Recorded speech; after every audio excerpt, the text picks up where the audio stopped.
Welcome to the Dog Pound. Ooh, ooh, ooh. Alright, I promise to never do any stupid voices like that ever again. Rick Steiner, Elite Series 104. Had to grab this because I'm kind of WCW starved with figures. Really need to add to that collection. So this was a cool little chance, although again it's kind of later than what I'd like to collect. Which as always is the Nintendo 64 wrestling games like WCW Revenge. But we'll still talk about this figure, what time he represents and such. Bio on the back, the Dog Faced Gremlin. Looks like some good stuff here to check out. I hope we don't have to talk about that thing. Open accessory holding hands as the alternates. He's got fists out of the box.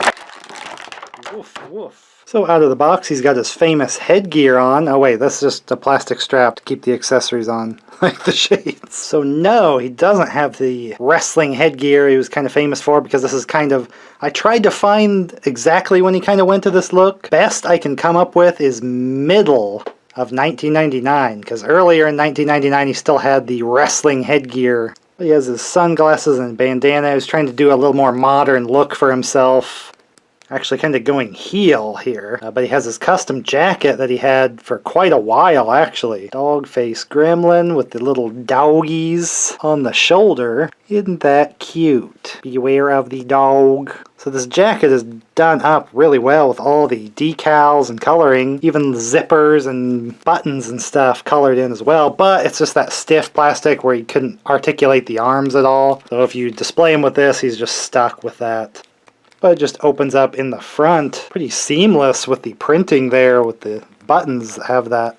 Didn't really notice any interruption when that's put together. But he does have really nice detailed boots. I thought maybe he just had plain boots, like they just skipped him wearing these detailed ones, but they got him in here with all his little weird logos, dead or alive. Got some skull and crossbones on the back of the ankle, all the flames and colors, and even some silver bits of where the laces are coming out of the boots. We got some sweet detail there. Again, the jacket just stiff, but it is colored really nicely, so that is a cool option just for display.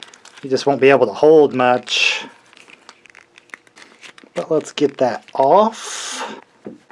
To put the jacket back on, you'll want to take the hands off and kind of put the arms behind, kind of back him back into the jacket. Not easy to do, but once you get him down in there and you snap the hands back in, those buttons do seamlessly fill in and don't disrupt the logo on the front at all. And so he's got the bandana here that he would wear for the entrance, and the sunglasses, so let's get those off.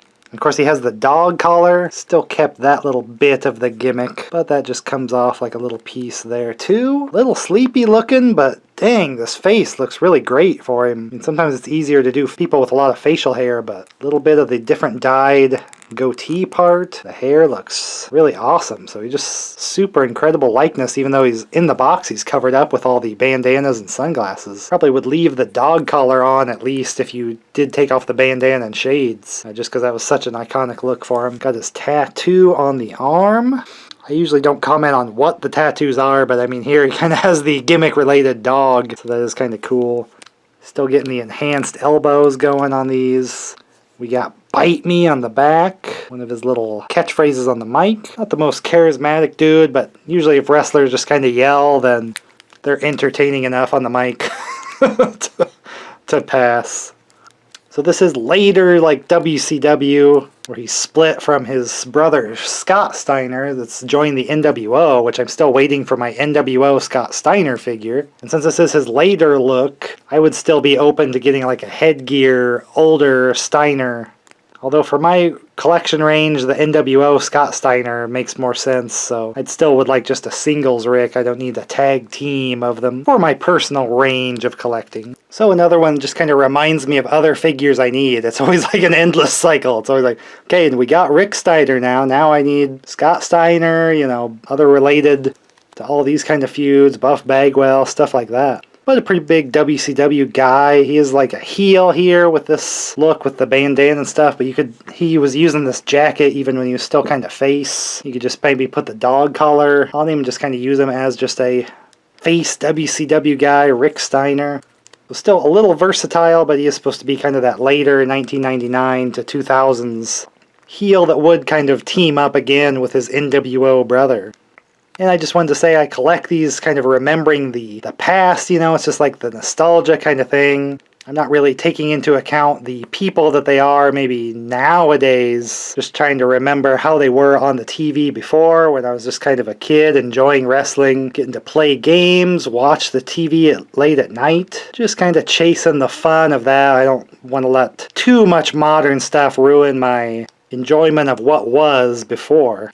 And you can call that sad, pathetic, and desperate for happiness, but that's where I am right now. Nobody cares about my mental health. I just get these figures kind of represent, you know, the video games and the show that I was watching as a kid. And it's easier to collect the past because it's done instead of current wrestling that just is on and on and on and on. And that's why I've switched to collecting a lot of 90s wrestling stuff. Very hot period of time in wrestling. WWF and WCW, like this figure. Every figure I get now to add to my collection I like to open up and show here. Talk about why I like to add it in and show all the bits. Talk about when the attires are from. Because it's kind of hard to pinpoint wrestling history because stuff always is changing even in that time period. So if you like to relive this time period of wrestling or learn about it brand new in wrestling figure form, stick around right here. And we'll open up these figures, as all the other videos here say for some mysterious reason. It's pronounced figures.